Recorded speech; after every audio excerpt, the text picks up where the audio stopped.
के जन्म का हेतु इच्छा है। इच्छा मिट जाए तो अभी जीवन मुक्त हो जाए। इच्छाओं से ही पाप होता है, इच्छाओं से ही पुनर्जन्म होता है, इच्छाओं से ही अशांति, बंधन, क्लेश, चिंता, शोक इनकी प्राप्ति होती है। यदि इच्छा का त्याग हो जाए, चाह का त्याग हो जाए मानव जन्म में, तो इस जन्म का परम लाभ भगवत प्राप्ति निश्चित हो जाए। सकल कामनाहीन जे ते राम भगति रस लीन। प्रभु की भक्ति रस में लीन वही हो जाता है जिसकी सारी कामनाएं शांत हो गई है। ये कामनाओं का शांत होना बड़ा कठिन है। ऐसा लगता है कि इस कामना की पूर्ति से कामना की शांति होती है, पर भ्रम है। कामना की पूर्ति से और कामनाओं की उत्पत्ति होती है। इसीलिए भगवान अपने जनों की लौकिक कामनाओं को पूर्ण ना करके ऐसे विघ्न डाल देते हैं जिससे वो निराश होकर एकमात्र श्री भगवान के चरणों की आशा रखकर वो परम सुख को प्राप्त करता है। नहीं तो हमारी कामना, हमारी आशा, हमारी चाह जगत के भोगों को, जगत में जीने की। कल कई संतों से बैठ करके वार्ता हुई कि बताइए, मरने की बात सुनकर डर लगता है? बोले बहुत डर लगता है। क्यों डर लगता है? क्या अपने प्रभु के पास जाने में आपको भय लग रहा है? तो आप कहेंगे नहीं, इसका कारण संसार आपको बहुत प्रिय लग रहा है, शरीर बहुत प्रिय लग रहा है, भोग बहुत प्रिय लग रहे हैं, इसलिए शरीर छोड़ने की बात सोचने मात्र से भय लगता है। सोचो, बैठ के आधा मिनट सोचो कि अगर अभी मृत्यु आ जाए तो 30 सेकंड बाद मानो हम मर जाएंगे, कैसा लगेगा? अभी घबराहट पैदा हो जाएगी। यही मिटाना साधना है। मरने की तैयारी ना करने के कारण मृत्यु से भय लगता है। नहीं, मृत्यु श्री कृष्ण का आलिंगन है। भगवान कह रहे सब कुछ हरण करने वालों में मैं महान मृत्यु हूं। तो मेरे प्रभु ही तो मृत्यु रूप में आते हैं, फिर डरना क्या? डर इसलिए लग रहा है शरीर प्रिय है, भोग प्रिय है, संसार अच्छा लगता है। नाली का कीड़ा भी यहाँ बहुत अच्छे से जीना चाहता है, ऐसे उसको बहुत अच्छा लगता है, कभी प्रलय ना हो, कभी नाश ना हो, और ये मुझे नाली में रहने को मिले। शूकर अपनी इच्छा चाहता है। सब अपनी अपनी इच्छाओं में ही जीना चाहते हैं, इसीलिए मरने से भय लगता है। यदि इच्छा का नाश हो जाए तो मृत्यु नामक कोई वस्तु है ही नहीं, कोई भय नहीं है। थोड़ी देर सोचो, दूसरे के उपदेश की जरूरत नहीं, आप खुद सोचिए। मृत्यु तो होनी ही है, निश्चित होनी है। इसका नाम मृत्यु लोक है। जो यहां जन्मेगा वो मरेगा, निश्चित पक्का है ये।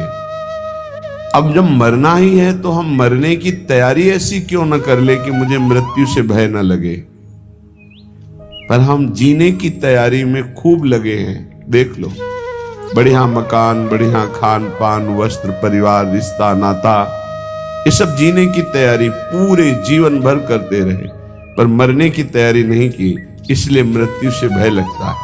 और मरना निश्चित है, छूटना निश्चित है, वे फिर मन पछतई है अवसर बीते। ये अंत ही तो ही तजेंगे पामर, तू न तजय बही ते, मन पछतई है अवसर बीते। बढ़िया अवसर है, मृत्यु पर विजय प्राप्त करने का बढ़िया अवसर है। श्रीपाद प्रबोधानंद जी महाराज कह रहे हैं, शोढ्वापि दुःखानि सुदुस्सहानि त्यक्त्वाप्यहो जाति कुलादिकानि, भुक्त्वा स्वापकैरपि थुत्कृतानि वृंदाटवी वासमहं करिष्ये। शुद्ध्वापि, यदि मेरे शरीर में भयानक रोग रूपी दुख हो या बाहर विपत्ति रूपी दरिद्रता रूपी दुख हो, तो भी मैं अब अपने लक्ष्य से विचलित होने वाला नहीं। ये मृत्यु पर विजय प्राप्त होने की तैयारी है। शोढ्वापि दुखानि सुदुस्सहानि, जो सहा नहीं जा सकता ऐसा दुख। आप विचार करेंगे कि जो ऐसा दुख है उसमें भजन कैसे हो सकता है। गुरु कृपा से देखा है, जब ऐसा भयानक दुख होता है तो एक अंतर में कोई ऐसी जगह है जहां बिल्कुल दुख स्पर्श नहीं कर रहा होता, केवल दुख का वो दृष्टा होता है, केवल दुख को देख रहा होता है, दुख को भोग नहीं रहा होता। उस समय भी एक अद्भुत आनंद, जैसे हम सामने आग लगा हुआ देख रहे हैं दृश्य, पर हम आग से बहुत दूर हैं, ऐसा अनुभव होता है। इसलिए जब तक आप नाम जप नहीं करेंगे, जब तक आप भगवत आराधना नहीं करेंगे, तब तक आप दुखों को सहन करने में असमर्थ रहेंगे, और जहां दुख आया तहां फिर भजन नहीं बनेगा। कल एक उपासक एकांतिक में प्रश्न कर रहे थे कि बहुत कृपा है हमारे ऊपर प्रभु की, खूब नाम जप करते रहे, पर अब हमारा शरीर अस्वस्थ हो रहा है, अब भजन में रुचि नहीं रह गई। ऐसा कैसे हो सकता है कि आपका खूब नाम जब चल रहा हो, खूब अच्छा लग रहा हो, फिर भजन छूट जाए रोग में? और साधारण रोग, शुगर हो जाना, ब्लड प्रेशर हाई लो हो जाना, ये तो सबके लगभग है। कोई बिरला ही बचता है जिसके शरीर में रोग ना हो, ये कलिकाल है। अगर रोग इस साधारण आने पर आपका भजन छूट जाता है, तो असाध्य रोगों में क्या करेंगे? आप तो फिर प्रभु को भूल ही जाएंगे। तो आपकी तैयारी क्या रही? तैयारी तो इसी बात की है कि भारी विपत्ति बाहर और अंदर शरीर रोग ग्रसित पर हम आपका भजन नहीं छोड़ेंगे। शुद्ध्वापि दुखानि सुदुस्सहानि, ऐसा दुख जो सहा नहीं जा रहा, उस समय भी हम राधा राधा राधा राधा ऐसा रटेंगे। त्यक्त्वाप्य हो जाति कुलादिकानि, हमारे कुल के, हमारे जाति के, हमारे परिवार के त्यक्त्वा, हमें त्याग दे, तो भी मैं ऐसी परिस्थिति में भी प्रभु का स्मरण नहीं छोड़ूंगा। भुक्त्वा स्वापाकैरपि थुत्कृतानि, बहुत ऊंची बात कह रहे हैं कि यदि मुझे श्रीधाम वृंदावन का वास मिले, आश्रय मिले, और मुझे नीच जनों का जूठन पाना पड़े, तो मैं वो पा करके रहूंगा, पर अब मृत्यु के तैयारी में कसर नहीं रखूंगा, मृत्यु पर विजय प्राप्त करूंगा। धाम का आश्रय लेकर सत्संग करते हुए नाम वाणी में ऐसा चित्त डुबोऊंगा कि शरीर अस्वस्थ हो तो भी भजन न रुके, भारी विपत्ति हो तो भी भजन न रुके, परिवार के लोग हमें त्याग दें तो भी भगवद आश्रय न छूटे, और हमको जूठन मांग के खानी पड़े तो भी भगवद आश्रय नहीं छोड़ेंगे। ऐसे पुरुष को परम पद की प्राप्ति होती है। इतना धैर्यवान होना चाहिए। ये छुटपुट विपत्तियां, रोग, ये हमारे पाप कर्म के प्रभाव से ही आते हैं। हमको आनंद पूर्वक सहना सिखाता है सत्संग, शास्त्र, भजन, ये सामर्थ्य देता है। भजन नहीं तो बातों से नहीं सह पाओगे। इसीलिए यावत स्वस्थमिदं कलेवरम यावत च दूरे जरा, जब तक आपका स्वास्थ्य ठीक है, वृद्धावस्था दूर है, तब तक भजन कर लो। ऐसा अभ्यास कर लो कि किसी भी स्थिति में भजन न छूटे। घर छोड़ने के पहले गुप्त रूप से 4-4 दिन, 5-5 दिन भोजन का त्याग करने का अभ्यास गुप्त रूप से किया, क्योंकि हमको बाहर मिले ना मिले तो हम कैसे रह पाएंगे। पहले तैयारी की जाती है। एक एक को मृत देखा, एक एक को मृत देखा, माँ को, परिवार को, सबको। जब अंदर आ गया सब ये शरीर मृत हैं, और अंदर ही आ गया कि कई दिन भोजन न मिलने पर भी मैं भजन अपना नहीं छोड़ पाऊँ। नित्य निरंतर भजन करते हुए मैं बाहर परिवार से, भोजन से, सबसे विलग होकर के भी जी लूंगा, पहले अभ्यास किया, फिर निकल पड़े। जब निकल पड़े तो कदम पीछे नहीं, आगे। चाहे जितनी गाली, अपमान, दुख, सर्दी, गर्मी, बरसात, हर कष्ट सहते हुए पशुवत शरीर का व्यवहार, जैसे पशु ऐसे व्यवहार, जैसे पशु के न रजाई है न कंबल है, जो मिला सो खा लिया, जहां मिला वैसे पड़ा, ऐसे शरीर। तब वो जाकर के अंदर वेदना जागृत हुई, कैसे ब्रह्मबोध हो, कैसे भगवत प्राप्ति हो। अब तो जीवन का लक्ष्य केवल भगवत प्राप्ति।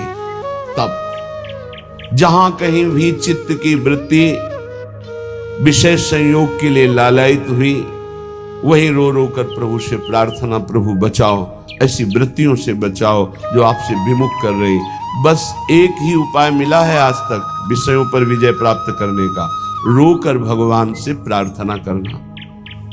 नहीं, विषय इतने प्रवीण हैं कि इंद्रियों को बलात् अपने में तन्मय कर लेते हैं। इंद्रियां इतनी प्रबल है कि मन को बलात् अपने में अधीन कर लेती। मन इतना प्रबल है कि बुद्धि को अधीन कर लिया। बुद्धि इतनी प्रबल है कि जीवात्मा उसी में तन्मय होकर भोगों में लग गया। ये कहने में इतना समय लगा, तन्मय होने में इतना भी समय नहीं लेता। विषय एक सेकंड में तन्मय करा देता है। जहां तन्मय हुआ वहां भ्रष्ट हुआ। इसलिए कैसी भी परिस्थिति हो, भजन का अभ्यास कर लो। जीवन में एक ही बात दृढ़ निश्चय रही गुरु प्रताप से, हमारा स्मरण न छूटे। बस उसके लिए पूरा जीवन लगा दिया गया है, स्मरण न छूटे। हजारों के बीच में या एकांत में, भूख प्यास में या छके हुए, अपमानित होकर या सम्मानित होकर, सर्दी, गर्मी, बरसात, कोई भी परिस्थिति हमें भगवान से विमुख न कर पावे। कोई कहने वाला थोड़ी था परमार्थ में जब चले, कोई सिखाने वाला थोड़ी था। एकमात्र परमात्मा स्वरूप गुरुदेव हर समय साथ रहते, हमारे दिमाग में रहते। 3 बार गंगा स्नान, चाहे सर्दी हो, चाहे गर्मी हो, चाहे बरसात हो। एक ब्रह्म मुहूर्त 3 बजे 4 बजे के बीच में जब भ्रमण करते थे, अगर कहीं रुके तो 2 बजे के बाद उठकर गंगा किनारे। पर भ्रमण में ऐसी, क्योंकि पता नहीं कौन कहाँ घाट है, कहाँ स्नान करना है, तो 4 बजे के लिए, फिर 9 और 10 के बीच में एक स्नान, और फिर 3 और 4 के बीच शाम। ये शौच लगे न लगे उससे नहीं, 3 बार त्रिकाल स्नान करना और त्रिकाल आराधनाएं कुछ गुरु प्रदत्त। अपने को जब तक आप दुख सुख में समान रखकर साधना में भाव नहीं रखेंगे, तब तक आप नहीं चल सकते। क्योंकि ऐसी परिस्थितियां माया डाल देगी। हमें बड़ा आश्चर्य लगता है, छोटे मोटे रोग, ब्लड प्रेशर लो हो गया या हाई हो गया या शुगर बढ़ गई, ये तो बहुत बड़ी बड़ी भयानक परिस्थितियों में महापुरुषों की दिनचर्या में कोई फर्क नहीं पड़ा। तिवारीपुर, सेनपुर समय वहीं एक पंजीरी बाबा रहते,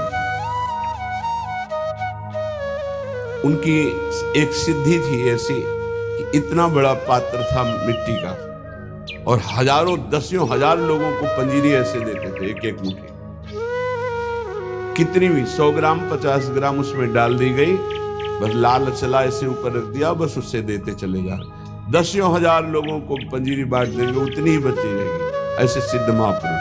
पर उनका नियम था, सुबह 2 बजे रात्रि से लेकर के दोपहर 2 बजे तक गंगा जी में खड़े होकर मंत्र जपना।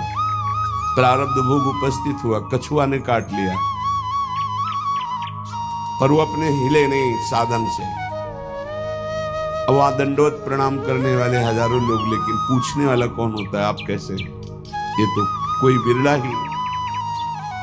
अब उनकी सड़न पैदा हुई, उसी पैर में मवाद बनने लगा। वो वैसे ही दिनचर्या, कीड़ा पड़ गया, वैसे ही दिनचर्या।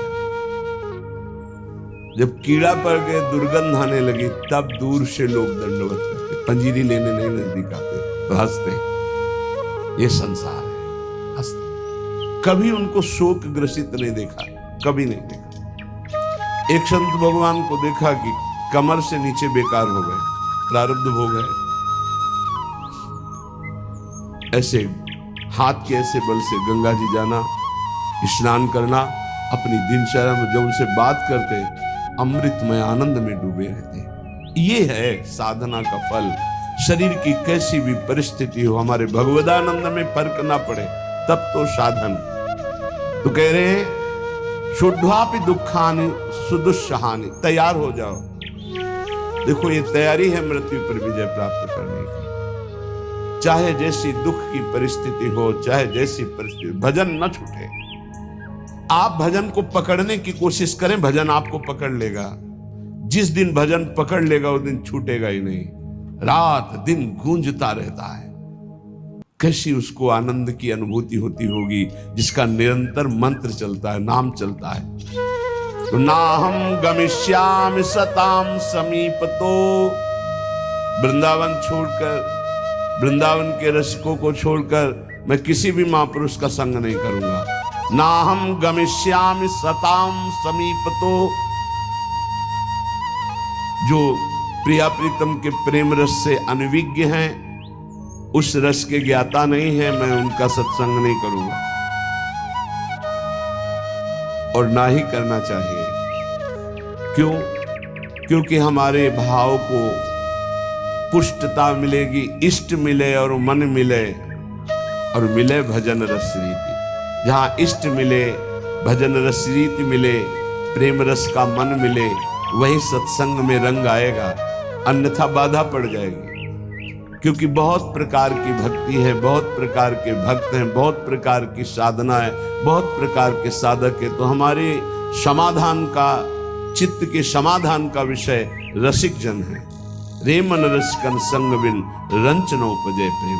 इसलिए महाप्रभु हरिवंश चंद्र जी भी कहते हैं, वृंदान सर्व महता मपहाय दूरान। बाहर के बड़े बड़े महापुरुषों को प्रणाम करके अगर प्रेम प्राप्त करना चाहते हो श्यामा श्याम का, तो वृंदावन के रसिकों का संग करो। तो उनके संग से, जिनका स्वभाव है सत्तारणी कृत स्वभाव, ऐसी श्री जी से आपका अपनापन हो जाएगा। तो नाहम गमिष्यामि सताम समीपतो, मैं नहीं जाऊंगा किसी भी बड़े महापुरुष के पास जो वृंदावन रस से दूर है। नाहम वदिष्यामि निजम कुलादिको, मैं कभी कुल का परिचय बता करके अपनी महानता देने वाले का मैं कभी संग नहीं करूंगा। क्योंकि महान वो है जो इष्ट में तन्मय है, ना कि जाति पक्ष में, कुल पक्ष में। ऐसी महानता न विद्वान पक्ष की। विद्या रूप महत्व कुल धन जौवन अभिमान, इनका आदर नहीं होता। अगर इनका आदर होता है तो असत का आदर होता है, असत का संग होता है। श्रीपाद करे नाहम वदिष्यामि निजम कुलादिकम, ना मैं अपने कुलादि का परिचय दूंगा और ना कुल का परिचय देने वालों का संग करूंगा। नाहम मुखम दर्शितास्मि कस्यचित्, मैं ऐसे का कभी मुख भी नहीं देखना चाहूंगा जो प्रिया प्रीतम से विमुख होकर के संसार के राग रंग में मगन है।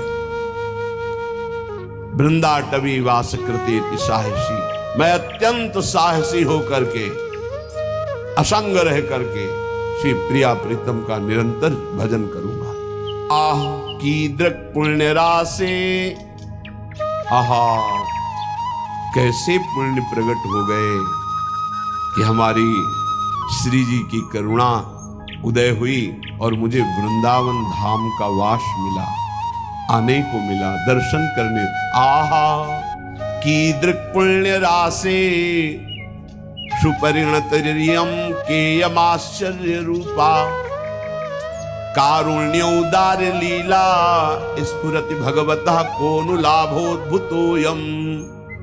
आहा मेरे सारे पुण्य फलीभूत हो गए, मुझे वृंदावन आने को मिला, वृंदावन में दर्शन मिले, बिहारी जी के, राधा वल्लभ जी के, राधा रमण जी के, रसिकों का संग मिला, मेरे पुण्य फलीभूत हो गए। आहा आहा क्या आश्चर्य में करुणा उदारता प्रकट हुई कि मुझे परम रूप राशि श्री प्रिया जी के चरणों की शरणागति मिली, जो परम करुणा उदार का साक्षात वपु है।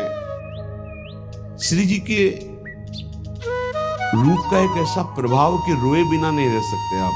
करुणा दयालुता टपक रही श्री जी के रूप से, वो मतलब सामर्थ्य के बाहर की बात है, कोई वर्णन कर सके। ऐसे नेत्र है, ऐसी करुणा है, ऐसा अपनापन है कि बस चिल्ला चिल्ला के रोने का मन होता है। तो कहते आहा, हमारे ऊपर कितनी करुणा हुई, केम आश्चर्य रूपा, कैसा ये आश्चर्य में रूप है मेरी प्यारी जू का। कारुण्य उदार लीला स्फुरति भगवतः कौन लाभोद्भुतोयम, जहां जिनकी करुणा उदारता का लाभ स्वयं भगवान ले रहे हैं, वो रूप हमारी स्वामी